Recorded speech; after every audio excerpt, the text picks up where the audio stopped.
My paranormal experiences have led me down a strange portal. My name is John Olsen. I'm the author of the Stranger Bridgerland Book Series. All these books you can find on Amazon. My paranormal experiences began when I was just a young man, a young boy, living in northern Utah. The home I grew up in was built in 1883, and in the 1920s, it came into my family through a great-great-grandfather and traveled down through my family to my parents. When I grew up in it in the 1980s, it wasn't very long before I figured out that my house was different than all of my other friends' house. It was extremely paranormally active. When I was very young, around the age of 8 years old, it started out as small things with footsteps on the stairs, things disappearing, and just strange occurrences like that.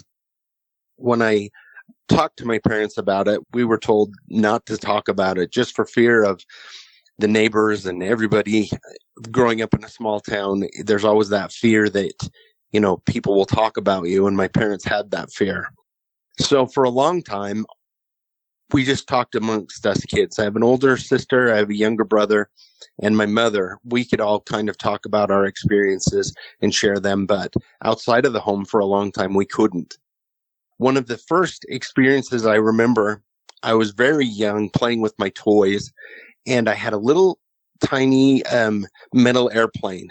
And I'd been playing with it for a long time through the house, and I needed to get a drink. So I went into the kitchen, and I set my toy airplane down on the counter, and I turned around and got a glass and got a drink of water. And I turned around, and my airplane was gone.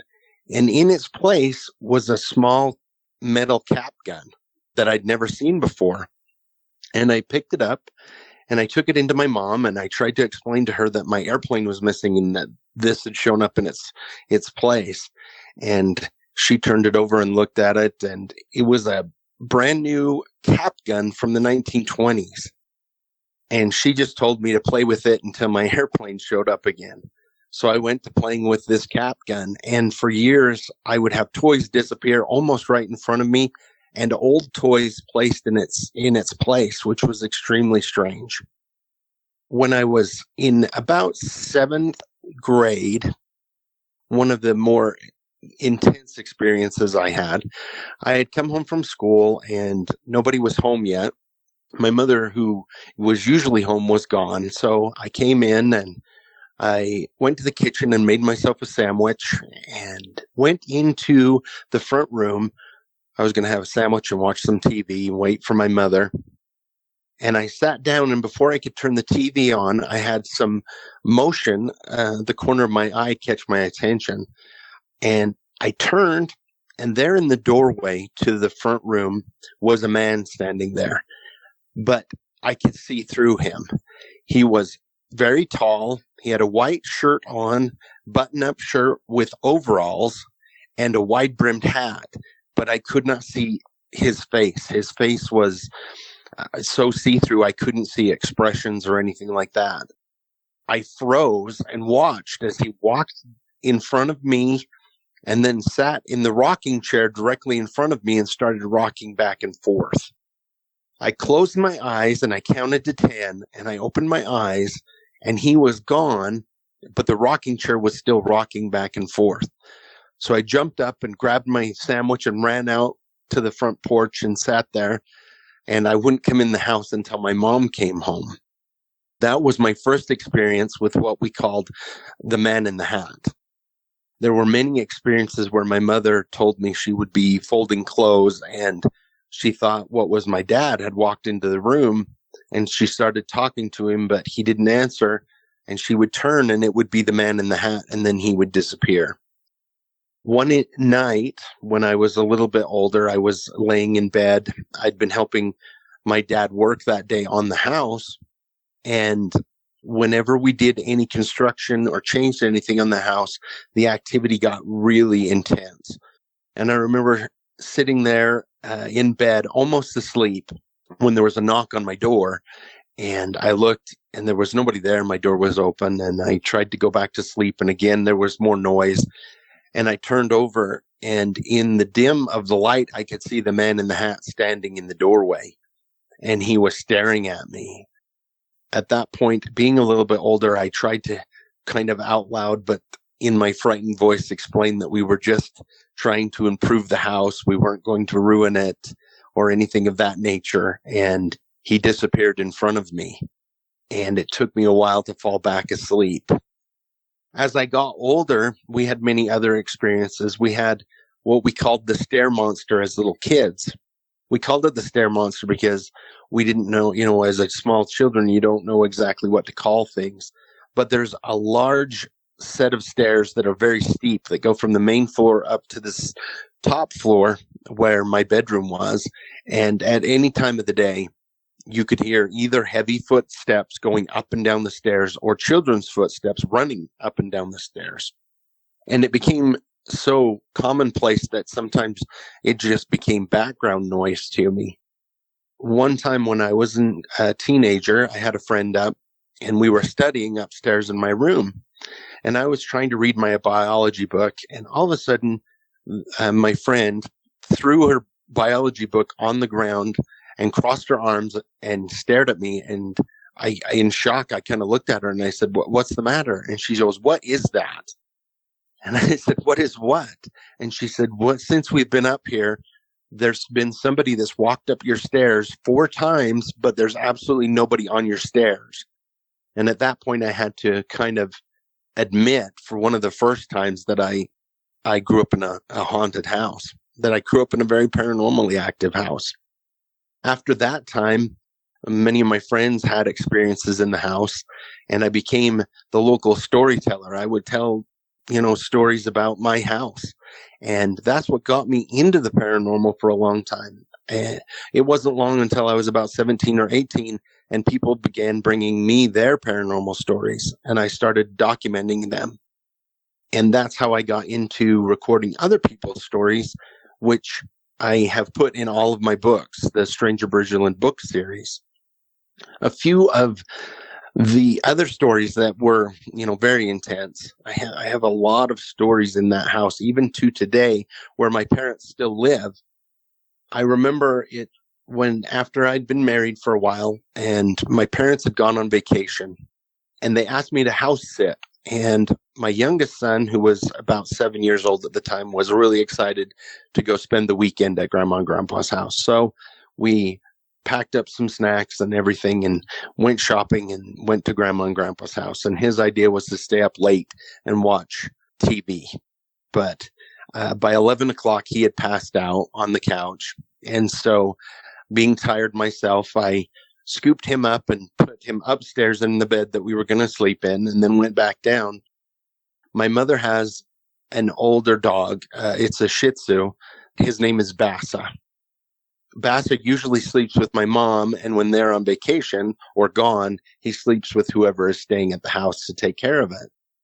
Well, Bassa was laying in his bed in the kitchen, and I went down and asked Bassa if he wanted to join me upstairs. "Do you want to go upstairs? Let's go to bed." And Bassa just looked at me and then went back to sleep on his bed. So I shut off the lights and went upstairs and proceeded to fall asleep. At 2 o'clock in the morning, I was awoken with just a horrible racket from downstairs. I got up, walked to the edge of the stairs, and I could hear just a horrible racket, and I could hear Bassa just barking his head off. So I walked downstairs, and as my foot hit the bottom landing, all of the noise stopped, and Bassa barked a couple times, and then it went quiet. So I turned on the light and walked around the corner and into the kitchen. I realized what the noise was I was hearing. Every drawer and every cabinet was open at a different angle. It was the cabinets and all of the drawers were being banged and shut, and I found Bassa hiding underneath the table, just shaking. So I scooped up Bassa and I shut all of the doors and all of the drawers. I checked the locks on the house, knowing full well they were locked, knowing it was just the ghost that was acting out. took Basta up and was able to go back to sleep. That was one of the more active things that happened, like physically, in the last few years. Not too long ago, one of the last experiences that we had, my wife and I were moving from one house to another, but it happened to be because of the sale, we had 1 month that we were going to rent an apartment. And my parents said, well, we have the upstairs. Why don't you save the money and just stay upstairs? Well, I was okay with it. My wife was a little nervous. She said, what about all the ghost stories? And I told her, I said, if I tell the ghost to leave you alone, he'll leave you alone and it won't bother you. And so she kind of shrugged it off. And as we were moving in, I out loud said, Annie is not, she doesn't like this paranormal stuff. She doesn't like to be scared. She doesn't like all this. Could you please leave her alone? Sure enough, for the first 3 weeks, nothing happened in the house. And Annie and I were upstairs one afternoon, near the last week we were moving, folding some clothes. And Annie said, we've been here like 3 weeks and I haven't seen a ghost. Nothing has happened whatsoever. And I said, well, we asked him to leave you alone. But out loud, I said, if you want him to show himself to you, I'm sure he would love to let you know he's here. And she playfully punched me in the shoulder and we went back to folding clothes. Well, the very next morning, I had to get up really early to go to work. And I got up and got dressed and went to work. And I'd left. And Annie heard me leave, and then she went back to sleep. And it wasn't very long before somebody snuggled into bed next to her and started running their hands through her hair. And she thought for a minute that it was me. And then she realized that I had left for work a while ago. And she jumped up out of bed and turned on the light. And the indentation of somebody laying on my side of the bed moved as if somebody got out of bed, and then came a slight laughter that she could hear throughout the room and then dissipated. From that time forward, for the last 4 days that we lived there, anytime Annie was upstairs alone, he would slap the wall or bang a door or run across the floor with nobody being there, and included a laugh almost every time to let Annie know that he was there. And she was not very appreciative of it, but she did actually, after she left, she did agree that, that was definitely a haunted house and is definitely full of spirits for sure. After I, grew up and moved out and still have had experiences in the house, it's given me a great deal of understanding of the paranormal and actually helping other people who have experiences with the paranormal, not just recording their stories and putting them in my books, but able to help people as well who've had experiences with ghosts that they really don't appreciate, or able to get them in contact with people that are able to help them if I'm not. It's been a really amazing experience from very little all the way to today with the experiences of the paranormal that I've had and the opportunity that I've had to share it with people. And I appreciate the opportunity I've had this day to share with you guys.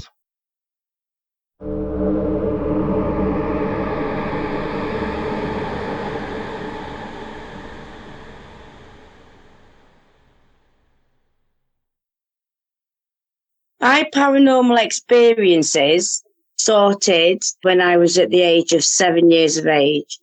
It was late at night. My dad was working. He worked nights. I was in bed. My sister was in bed and my mum. My bedroom was over the kitchen and my bed itself was over where the sink is. And I remember waking up to hearing the cutlery drawer. You could just hear all the cutlery. So I went in to my mum and I said, Mum, I've just been woken up, the cutlery drawer's really, really rattling. So she said, it's okay. She said, just get into bed with me. I didn't know this at the time because I was only little, but she'd apparently put some drawers against the door. She thought that we were being burgled. So she was terrified, and that was the start of what was going to happen to me for the next so many years until I was 18. He was a nice ghost. in ways. He was mischievous, but he was also nasty. He did a lot. He would make the boiler where it would boil to the point where we thought it was going to blow up. But every time we got somebody out, they'd say everything was fine, the pipes, everything. I'd go into the bathroom to use a toilet. I had to run downstairs. You could feel him staring at you. So uncomfortable. I'd be in bed. I could feel him all the time. Everywhere I went in the house. At this point, again, I'm still only young, so I'm not really understanding anything. I started to sleep on the landing, feeling very, very uncomfortable, until I started to maybe understand him a little bit. I was kind of growing up with him, a little bit like the comedy called Right Said Fred. And he sort of became that. One of the worst things is what he started to do. I'd wake up in the middle of the night. I'd think that my dad, because my dad always kept the doors ajar at night. It kept the landing light, bathroom light on, sorry. And he'd always come in and, just check on me and my sister. I'd hear my dad coming up the stairs and I'd hide because I'm still awake and meant to be asleep.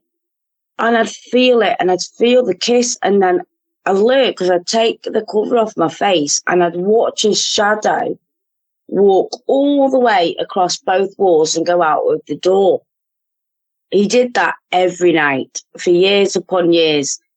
He wore a hat, and I can't explain how. It's not a trilby, it was like a floppy, very old-fashioned hat and a long jacket, but his face was black. You couldn't. Now, I get, obviously I'm saying it's a shadow, but you could see everything, and there was the odd time that you could make all this out. But his face was never, ever, ever revealed. He started to do things like he was mischievous. He would move my stuff or steal it. And then I learned to close my eyes and say, put it back now. And he would. He did all sorts of stuff like that.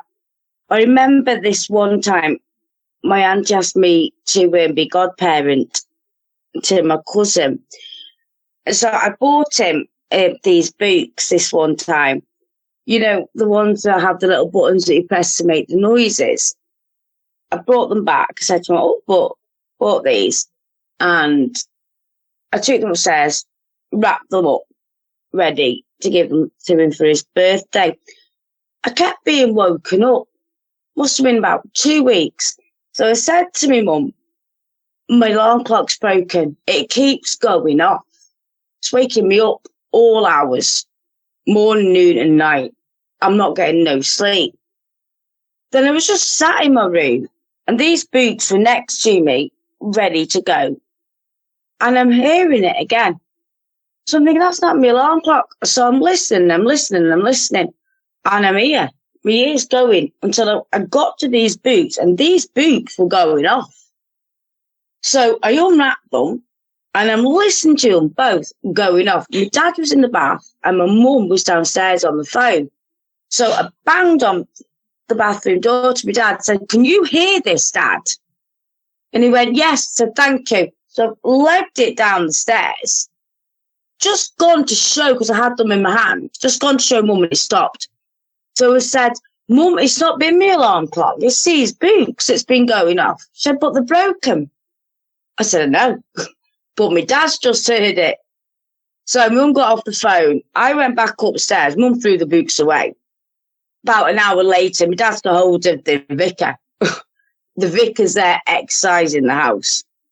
Because my dad did hear it, but it's what I forgot to say. I have put notes, so I'm not getting it the right way round. He loved me, this ghost did.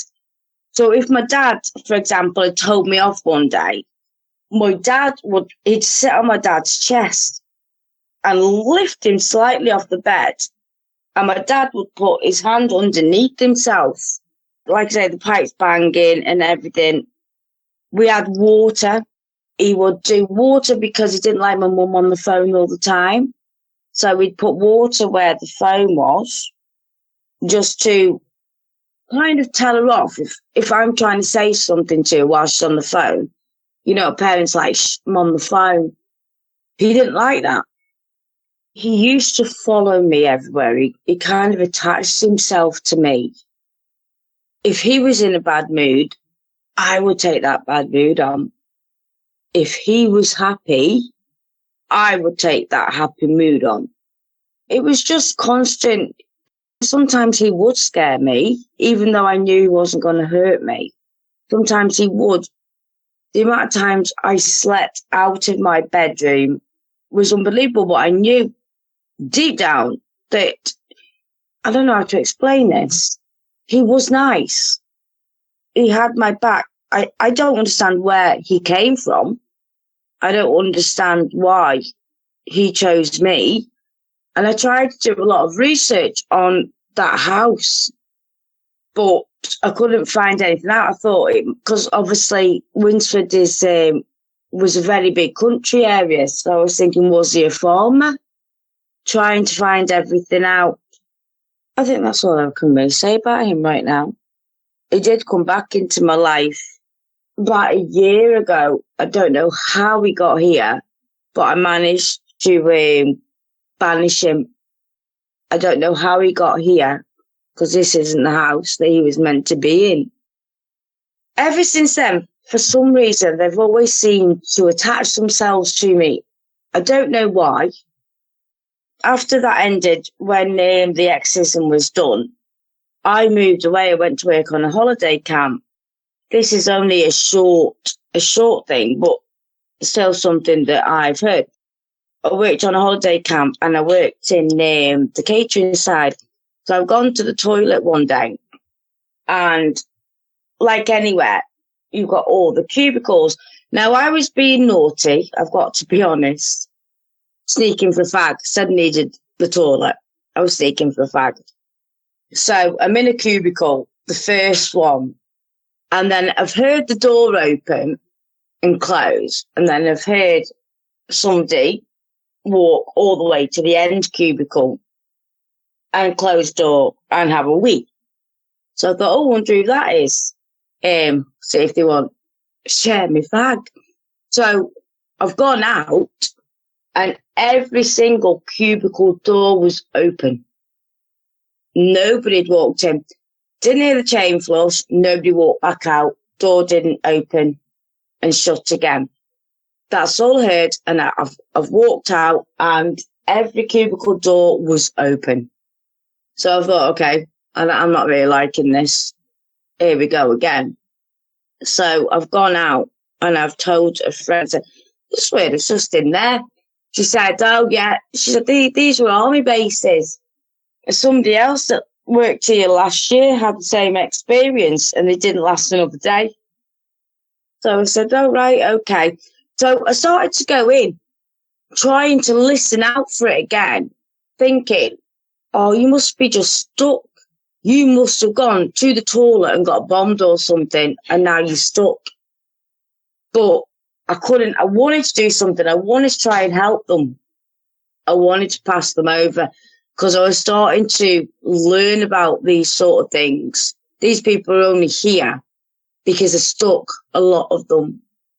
And I did get to learn. I did manage to actually cross one over, which I was really, really proud of. That was at 95 Swanlow Lane. We had a ghost, again, following me around. But my partner at the time actually saw her while he was changing my son's nappy. And he told me, he properly said what she was wearing, an old lady wearing a tartan skirt, a blouse, and just stood looking over at Charlie. So he's panicked. So I've rang my vicar. He's given me an extract out of the Bible on what to say. So we did that. And as we were doing it, it was the biggest clap like thunder that you've ever heard. Never heard that sound before. Scared me a little bit and it terrified him. Also had my daughter at another house. There was an old man there, but this one night I put my daughter into bed with me and given her a kiss, said night night. She's rolled over one way, I've rolled over another way, and she just screamed. Well, what's the matter? What's so? Who? And she'd seen this lady sat next to her, long blonde hair, as she describes her, but under the torso, no legs. She said, Mum, she flew out the window, Mum, she flew out the window. She was terrified. I said, I can't see anything, Chloe, I can't see anything. Mum. So we had to sleep downstairs. They're all little snippets, really, for so long, until I moved into this house. Now I'm struggling with the black shadows. When I first moved in here, I could hear lots of activity on the landing to start off with at night. I'm used to it. I go to sleep. But then, this one night, my son had just finished watching 2 lots of Supernatural. So we were going to bed, and I said, can you just take the water up, please, love? And so he said, yeah. I said, I'm just going to just tidy around in the kitchen, and I'll come up. So I'm in the kitchen, it's late at night, and black silhouette. It was absolutely the image of my son. I thought it was him. I turned around to talk to him, and it just went. So I thought, okay, I've had a lot to do with ghosts, but this one I'm not quite. I was unnerved. I wasn't scared, I was unnerved. So I shouted, Charlie, can you just come and help me take this up, please? Because I was unnerved. So he come down, yeah, we took up. I went to bed, again, wasn't scared, but was sat thinking, I don't understand that. I've never seen that before. And then I forgot about it, to be fair. They started happening quite a lot, these black shadows. I had it where they were all in bed one day where David, I think it must have been a Sunday morning, so David and the kids were still in bed. And I'm hoovering up downstairs. Now, the silhouette, the black shadow silhouette, looked exactly like David. And started to shout me in David's voice. So I'm thinking, no, that's not right. So David started to research about them. And we still have them now. Like little ones, you can see them in the corner of your eye and they'll run up the stairs. Well, I run after them to see where they're going. But they seem to disappear once you get halfway or fully up the stairs. You can't see where they're going. This one time, though, I did see one. I was in bed. And I said to David, this isn't going to sound right. But I'm sure that black shadow went into that telly. Now, I know that absolutely sounds bizarre. But I'm positive I saw it go into the telly. We slept downstairs when David first moved in. It was a very hot summer, so we couldn't sleep upstairs because it's so hot upstairs. So we slept downstairs on the couch together. And I just woke up this one morning and just went to take the duvet off myself. And I saw this ghost looking right at us. Tall, slender, red head, short, bright red hair. But next to that, there was like frames, if you get what I mean. Like 3 frames of her moving really weird. So I've nudged David and I said, David, this ghost looking at us there. Have a look. He went, no. So I said, right, I'll look again. Anyway, she was gone. So I said, I'll go see if she's in the kitchen. So anyway, she was gone, but she wasn't a nice ghost at all. She did, again, really bizarre, very, very unbelievable. She tried to drown me in the bath once and tried to push me off the ledge on the top of our landing. But I did manage to get rid of her. I was cleaning my windows at Overdene. Nice sunny day, and I'd happened to look over, and just on the gate, you know, your bolt that you pop through, the bit just kept moving up, down, and I got mesmerised by it. I was just watching it, I'm thinking, what the heck? It's all little things like that as well with me. They make the presence known, but these people, these spirits, because they're not meant to be attached to you. I've never been rid of them at all, ever, since that first experience. But I can honestly say, some people think it's a gift. I don't believe it is at all. I believe it's a curse, because while these beings are attached to me and will not let me go, I've never had any luck. Well, I say I've never had any luck. If I didn't get bad luck, I'd have no luck at all. They feed off your energy. They make you poorly. They make negativity around your whole house. They can actually make you be somebody that you're not, if they want to. There was a time David was awake one night. I was sleeping at the bottom of the bed, and he got up to go to the toilet, and he said my hand was on my head, and he's just, as he's gone past me, he's put his hand on me, and his hand has gone through my hand. He said, I still went to the toilet. He said, it didn't register. He said, and I'm stood. I said, and I'm having a wee. And I'm thinking, did that really just happen? So he's gone back in, and then it's like, no, that didn't. So he's told me the next day, he said, I put my hand on your hand. It went through it, Louise. Somebody was laying on top of you, looking exactly like you. The only difference with the hand was that it was pure white and the veins were really popping out. He said, like yours do. So I'm like, okay. He said, it's like somebody was lying on top of you. So I said, maybe it could have been my astral body, maybe. Or, I don't know. We'd never got to the bottom of that. We kept recording at night. I'm like recording every night we were sleeping to see if I could capture it. But all like freaky stuff. David has seen so much in this house. I mean, I couldn't tell you his stories. He's come down in the living room and he's seen weird lights and everything in certain places in the living room. Very, very haunted house. He'd come down in the night and you'd hear him running back up the stairs because he's seen something.